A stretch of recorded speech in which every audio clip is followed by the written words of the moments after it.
Hey there! Welcome back! Last episode, we mastered 4 different mods and went on an amazing journey, all to craft a single endgame item, the Nexium emitter. It was actually quite the incredible process. Make sure you check out the last episode if you missed it. It's pretty awesome. Today, we're just gonna chill, and we're gonna work on some items that are much more straightforward.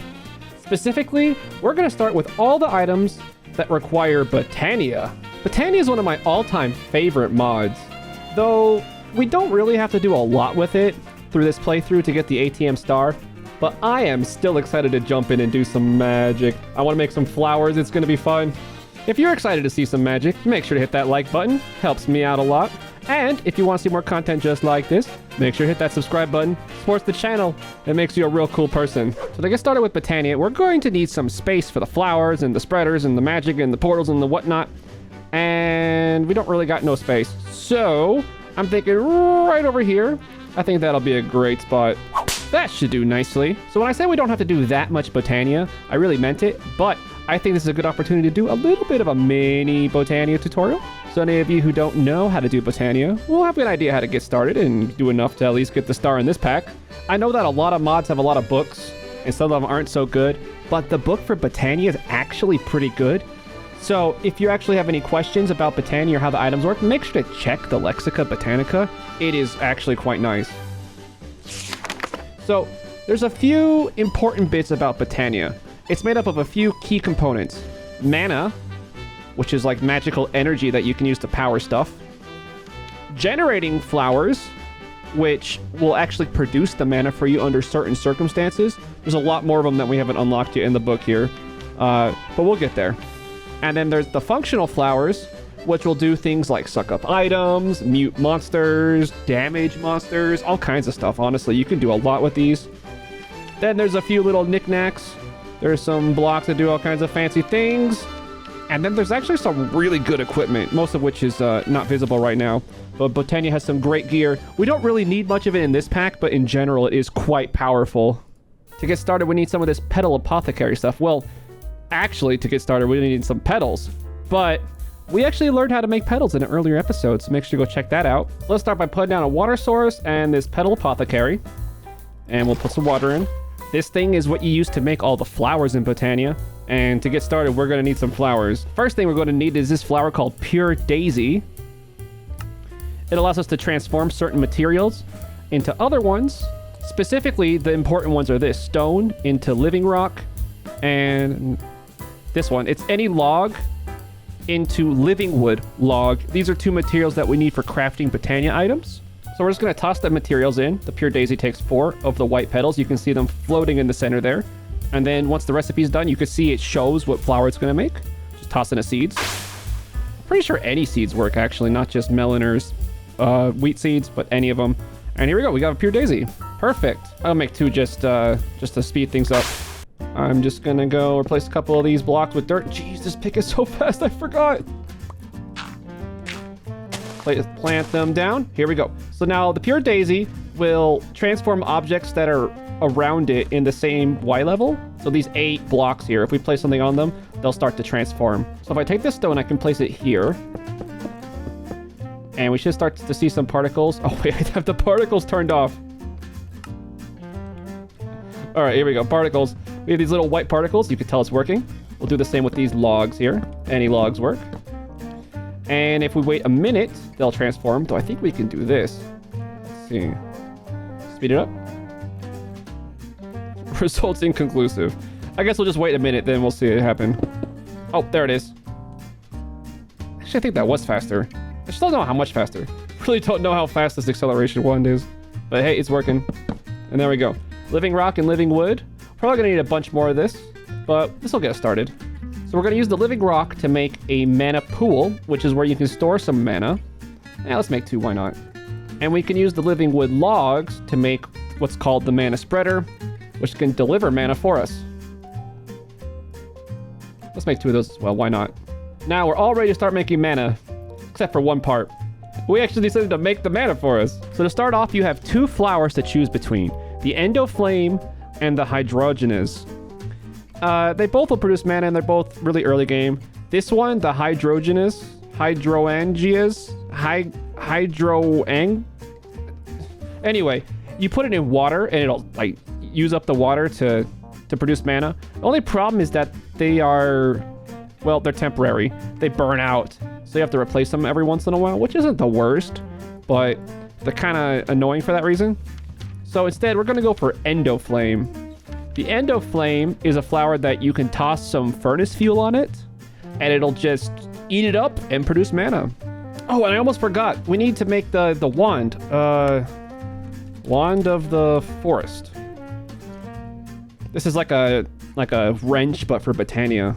Oh, we need some more living wood. Just give me a second. Okay, here we go. You could also change these petals to be any color you like, and it'll actually change it. The colors on the wand in your hand. I think I will go with magenta. Look at that pretty pink flower. Now we're rocking. So I'm going to go ahead and start by making... I'm going to go and... Oh, I have too many buckets. So we're going to make 4 Endoflames. And we'll just go from there. Oh, forgot the water. It's probably smart to make more than 4. We're definitely going to need more in the future. But this will be a good place to get started. So let's just make some dirt patch. Put some Endoflames down. Then we're going to put a mana spreader down. And if we hold the wand here and hover this... Oh, they're not bound. So if we right-click, shift-right-click with the wand, make sure it's in bind mode. And then we can right-click the flower and then right-click the spreader. You see a little laser? Green check mark. So when these produce the mana, it's going to transfer it directly to the mana spreader, which will then be able to put it in a mana pool for us. And we can also bind the spreader to the pool. See that? So now it'll shoot a laser of mana in there, and it'll all be stored here. And we can start collecting mana. So let's just go ahead and link all these up. And we should be good to go. I don't know why, but this blaze mesh stuff is a super efficient fuel, so let's use that. We'll just toss some of these down. There we go. See how they lit up with the little flames? They ate it, they're happy. And there's the mana, you can see it. It's blue. And if we hover with the wand, we can see the progress bar filling this mana pool. That little tiny blue sliver on the left is how much mana we have collected. So it's not the fastest, but we'll get there. You can see here, it's green in this mana spreader little bar. So you can see it filling up and spreading out. And then after a while, we'll have to add more fuel. It's pretty easy to automate. But for now, we can just toss a little bit of it. I wonder if you could do this. Let's see. If it goes out first, then I know that this is doing something. I just don't know if this actually does anything. Hard to say. It sounds like it. Sounds like we're getting more mana. But I'm not really sure. Oh no! I accidentally broke it. Alright, I'll have to do a new test. I think this flower just went out early. I've been using the wand on it. I think the acceleration wand does work on these flowers. Oh, that's a neat tip. So you can speed up your early mana gen with this. Probably any of your mana gens with it, but especially when you're just starting, that's pretty helpful, I think. All right, looks like we got some mana stored up, so let's go ahead to the next step. We're gonna need this runic altar. So to make it, you use living rock and either a mana pearl or a mana diamond. I recommend the mana pearl, it's cheaper. And to get that, we're just gonna toss this ender pearl in the pool here. You see that little GUI in the middle says transformation is good to go. Got enough mana. Then we can go ahead and make this. Very good. Put it there. Put a mana spreader. Fire it up. Bam. Looking good. So this altar can be used to make runes. There's quite a few of them. These ones, not the blood magic ones, the Botania ones. And these are used to craft more advanced flowers and some other things. Right now, I have my eye set on making some faster mana gen. We could make about 1 million Endoflames and automate it and that sort of thing. But I'd rather just use a more high potency flower and get the job done quicker. Seeing as we only need a limited amount of stuff from Botania, I think that's the best solution rather than trying to make a long-winded, long-term automated system. So this is the flower I have my eyes on, the Entropinium. This thing will eat the explosion of TNT and produce mana from it. And it produces a lot of mana from it. Like, this is not even a casual amount of mana. To make it though, we do need a couple of runes, which will be consumed upon making the flower. Honestly, though, we probably only need one of these things and we could produce enough mana for ourselves. We don't, as I said, we don't need that much stuff. And this thing could produce a lot of mana with just one. To put that into context, the Endo Flame, if it's cooking the whole time, if it's constantly fed and all that, it will take over 9 hours to fill one mana pool with one Endo Flame. But with the Entropinium, we only have to blow up TNT about 280 times, which has no cooldown. It's just how fast can you transfer the mana, which is way better. It's I mean, 280, it sounds like a lot, but it's considerably faster than waiting for 9 hours. We just have to make some petals and some runes. So we need the Rune of Fire. This is one of the basic runes. Maybe we'll start there. Requires a bunch of pretty random stuff, actually. To get mana powder, you can throw any dye or anything that looks like a dust, such as redstone, glowstone, that kind of thing, into a mana pool, and you'll get mana powder. To get mana steel, you just do it with iron ingot. That'll transform it right over. We're gonna use a lot of this stuff, so I'll make a bunch of it. So then we're gonna take all this stuff and right-click it onto the altar. Boop, boop, boop, boop, boop. There you see, it's going. This mana spreader is automatically providing the mana to this. A mana spreader can draw mana from any adjacent mana pool automatically, no need for any fussing. And it's ready, so to make it go, we're gonna need a bit of living rock. And we're gonna right-click that onto the altar, boop. And then right-click it with the wand, boop. Oh, I picked it up. Don't stand too close, boop. And there we go. Actually makes 2 runes of fire. Ooh, fancy. Now this other rune we need to make, the Rune of Wrath. This one's a bit more complicated. This is like a tier 3 rune. This is if you put these in tiers, the fire is a tier 1, the wrath is a tier 3 comprised of Rune of Earth, which is another tier 1. So here, let me give you a full explanation here. So these ones up here, water, fire, earth, air, these elemental ones, and then also Rune of Mana. Those are the basic ones, like a tier 1. Then you have the runes that are like seasons. So summer, autumn, winter, and there's a spring, summer, spring. Those are like the tier 2 ones. They're a little bit more complicated. They require some tier 1s to craft and more mana than the tier 1s. And then there's these tier 3 ones. Rune of Wrath, Greed, Sloth. They're based off the 7 deadly sins. They require at least a tier 2 and then some diamonds. And then there's these ones up here. We'll get to these later. These are advanced runes. Tier 4 runes. Very, very advanced. So to make this Rune of Wrath, we need Rune of Earth and Rune of Winter, which in itself requires Rune of Earth and Rune of Water. So we should start with the water and the earth. Water's easy enough. Pretty simple stuff. Once you know how to make mana powder and mana steel, the rest of this is just a bunch of random vanilla stuff. So here comes our Rune of Water.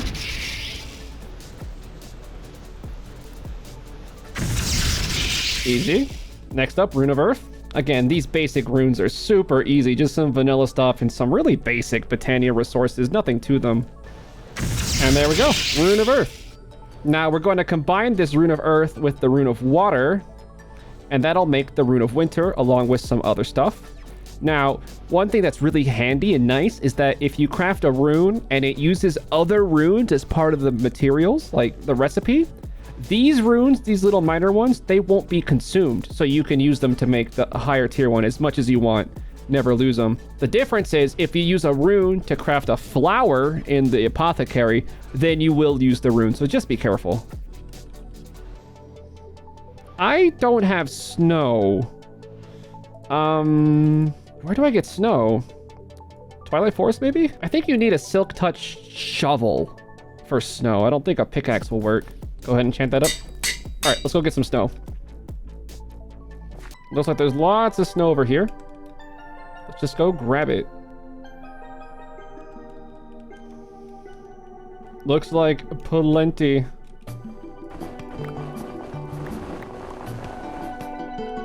Oh, my magnet's off, oops. Endo Flames kept picking up the fuel from the Endo Flames, so. All right, that should be plenty for now.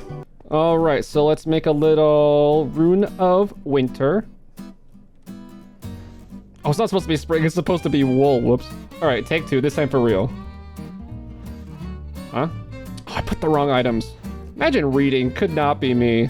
As they always say, take 3 is the real one. First 2 attempts are just for show. And there we go. It's making. It's cooking. And you see we got the new rune, and we get the old ones back. Very, very nice.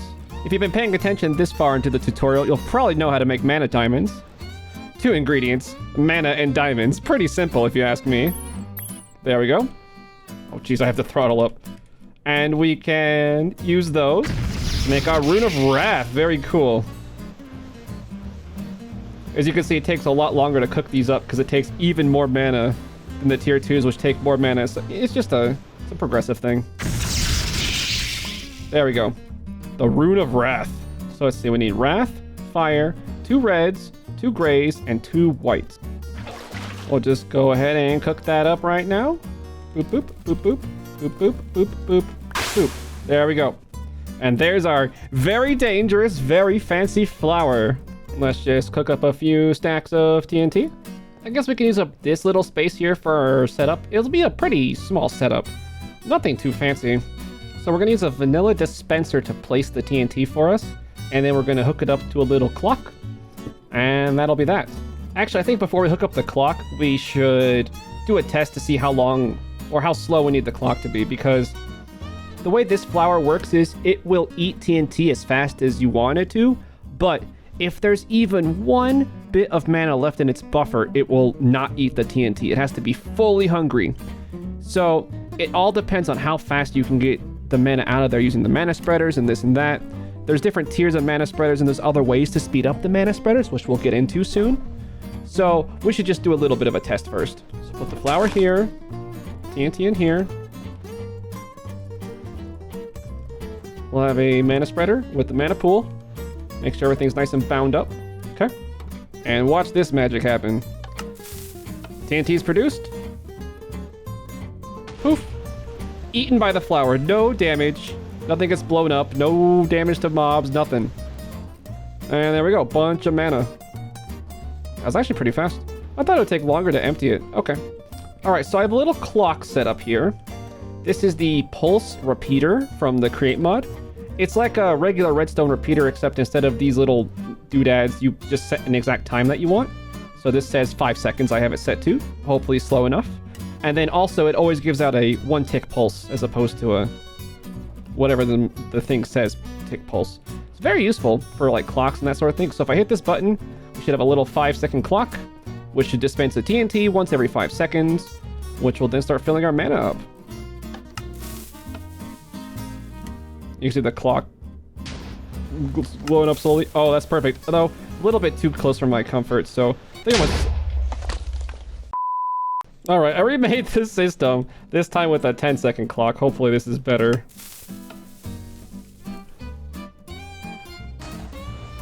It has to wait for this little red mana bar to empty before it can eat again.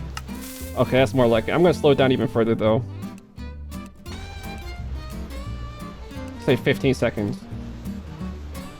And while it seems pretty slow because it only goes once every 15 seconds, it's still way faster than the endo flames.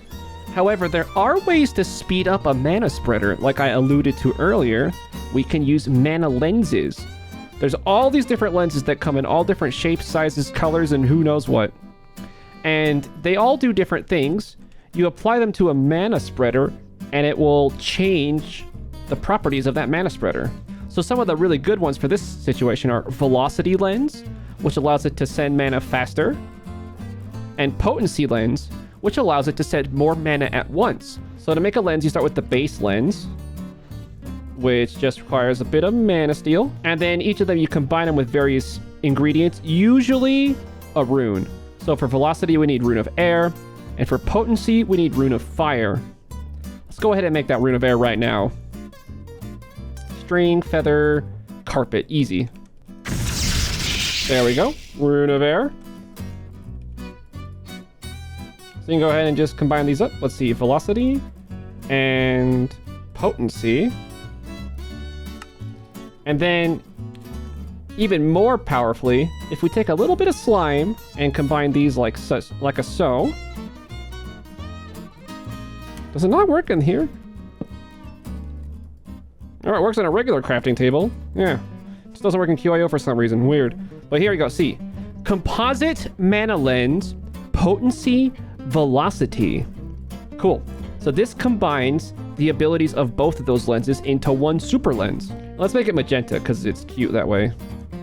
You can just dye any of these magenta tinted. Boop. And we can pop this on here. And now this mana spreader will actually transfer mana 4 times as fast, meaning we can blow up TNT 4 times as often. And my clock can stop? Why is it stopping? I set this repeater to 2 ticks and that seems to have fixed the problem. Now, one thing that we should be careful of is that if this mana pool fills up, this mana spreader will fill up, and then this flower will fill up, and then boom boom happens. We're in bad times. So we can utilize a property of the mana pools to fix that. So you know how if you put a barrel down with a comparator, the signal strength will increase depending on how much stuff you put in that barrel? The stronger the signal strength, the more stuff you have in here. Well, mana pools are kind of like that, but with mana.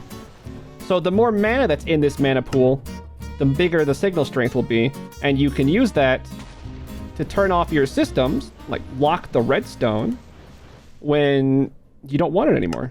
So we can use this redstone writer from Integrated Dynamics to easily operate this comparator in subtraction mode. We just need this logic programmer thing to get it going. All right, so we can use this portable logic programmer and put it in here. And then let's say, where's the integer?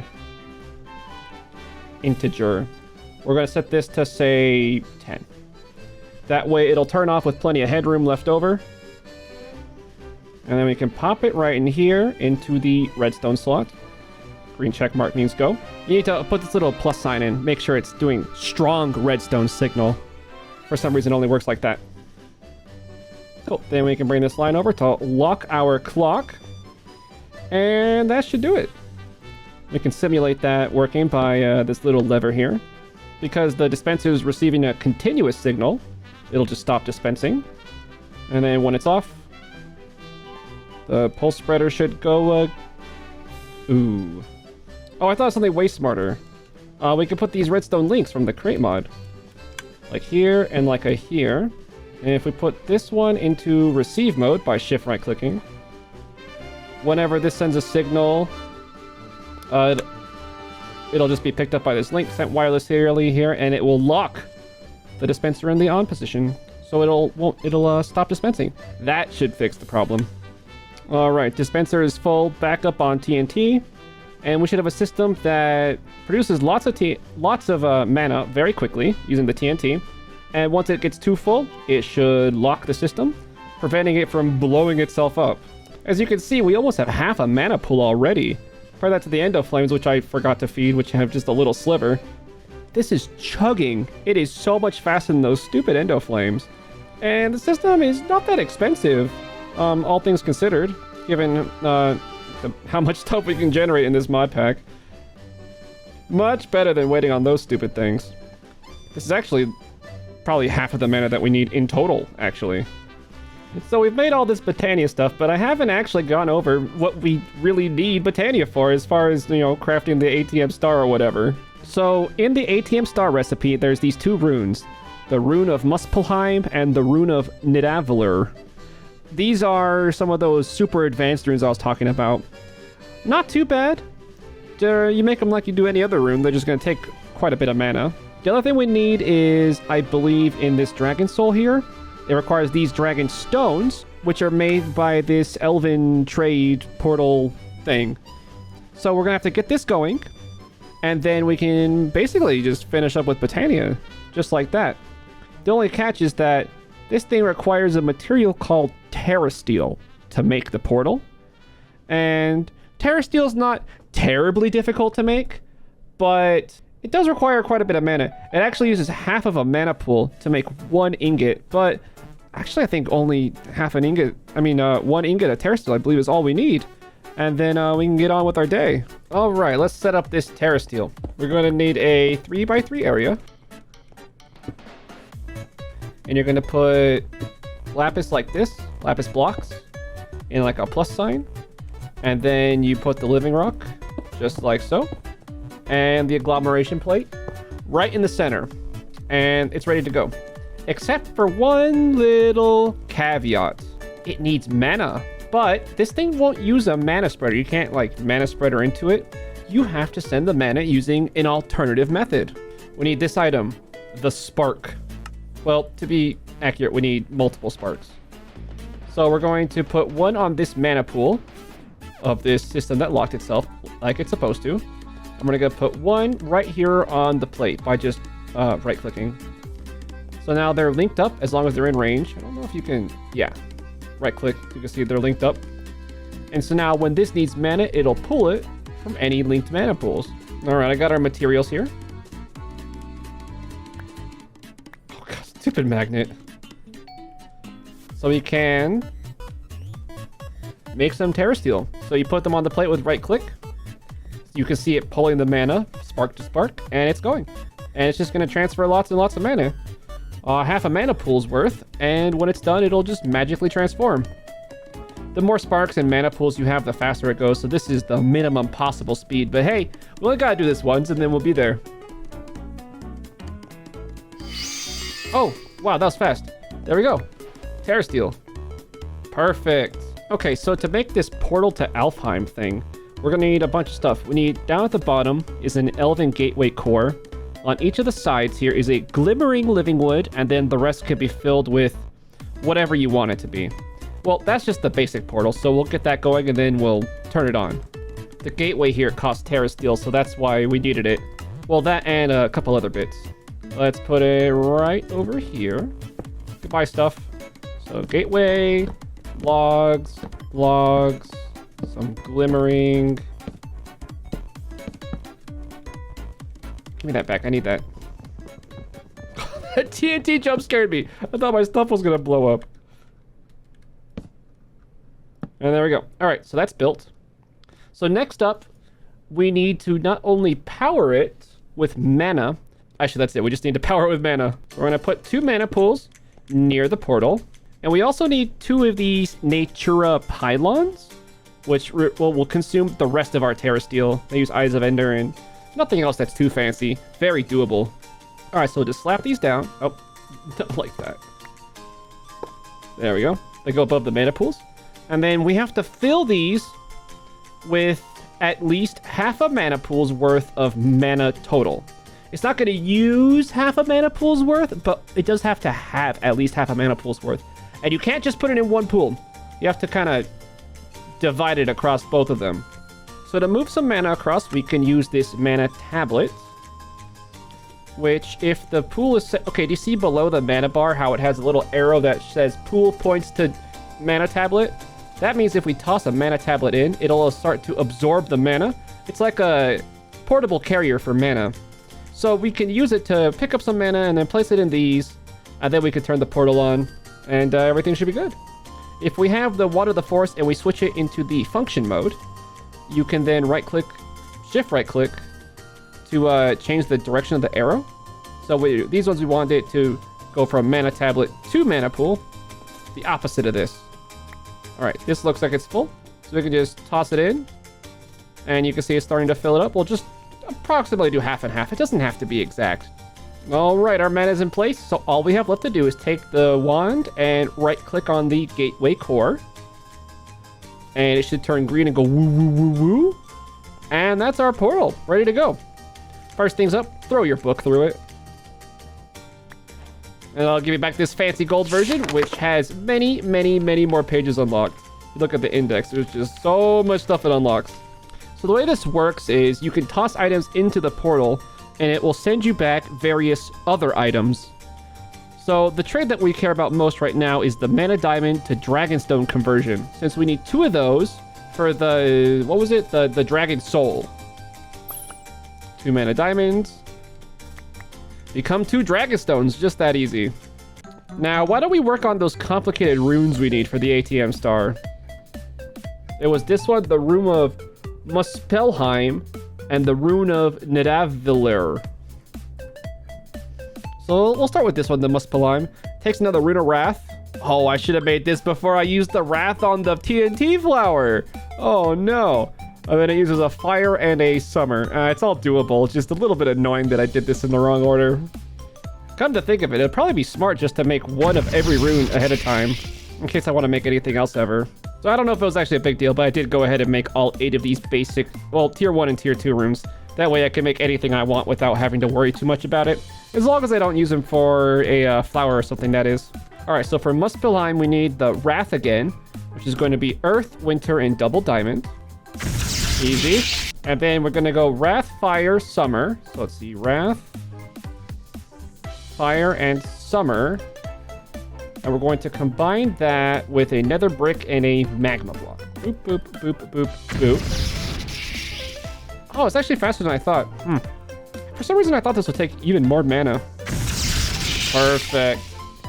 There's our Rune of Muspelheim. Then for this Rune of Nival or Nidorino, we need Earth, Winter, Sloths. And there it is. Both of the runes we need for the ATM star. How cool is that? Let's just go ahead and pop them right in. They go here and here. We're now up to 35 items completed on the ATM star. Very, very, very cool. With that though, I'm out of time.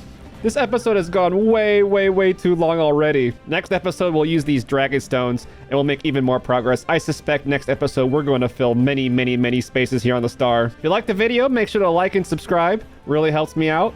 And I'll see you in the next episode. Ta-ta for now.